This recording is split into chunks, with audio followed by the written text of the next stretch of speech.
Another topic that we'd like to talk about, Steve, is restorative justice. Well, we know restorative justice is a principle that is based in the Bible. It's biblically based. It's Exodus 22, restitution to the victims of crime.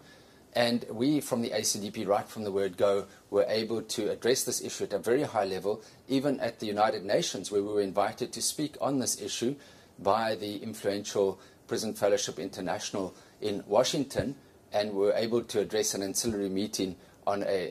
international crime conference on this issue. And a group of lawyers from across the world,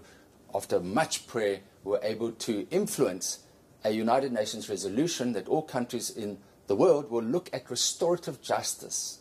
based on biblical principles as an alternative to retributive justice, which I think is awesome. But then when we brought it to South Africa, we were then able, as the ACDP, the Christian party, to persuade government to incorporate those principles into our criminal justice system, and it resulted in the Child Justice Act, which deals with children that are offenders, first-time offenders, on a biblical basis of restorative justice in the Child Justice Act, which we give God the glory for, because it keeps children out of jail where they are not a danger to society, where they've committed a petty crime, and we know that jails can have a very negative impact on children, and they can, if they are intimidated or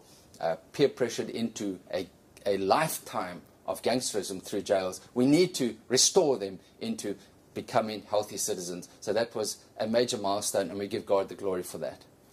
This is real kingdom stuff we're talking about, and yet it's believers that are standing in the gap and making a difference.